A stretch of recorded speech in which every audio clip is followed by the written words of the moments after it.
Hi, this is Darren Standish from Property Prosperity. Thanks for joining us today. Today I'm lucky enough to be joined by Stolinski from Adcock's Conveyancing.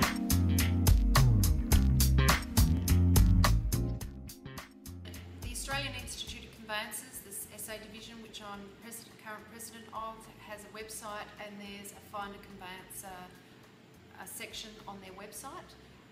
You can find a conveyancer by suburb. If you have a friend or know somebody that knows a conveyancer, you can type in a name and it'll come up with the name. Most people tend to find them, if they use the Australian Institute of Conveyancers website, type in a suburb. South Australia being quite small, there's no requirement for you to use a conveyancer in a particular area for your transaction. So we in South Australia do all our settlements at the Lands Titles Office in the city.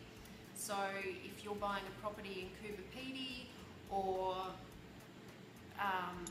in Adelaide, someone like Adcock's, we're located at Hindmarsh, we can do that transaction wherever the property is in the state.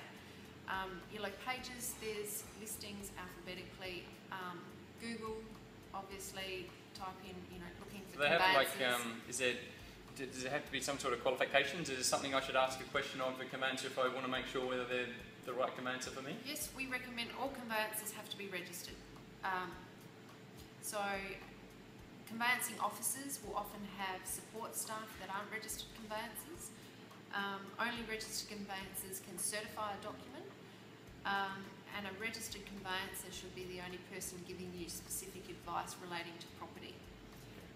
You have certified practicing conveyancers recognised by our institute, and in order to get your CPC qualification, which is very similar to the accountant's CPA, you have to do a minimum number of professional development hours per year. So, I'm currently a CPC. So if I see they've got those qualifications, I can be pretty assured that they probably have the skills to be able to do what I need them to do. I think it's important too, if you're appointing a conveyancer, ask them the question, if you're looking at investment and development of properties, ask them where their skill base, what do they do? Yep. Not all conveyancers do a broad range of property transactions. Some just specialise in residential, and that's all they do.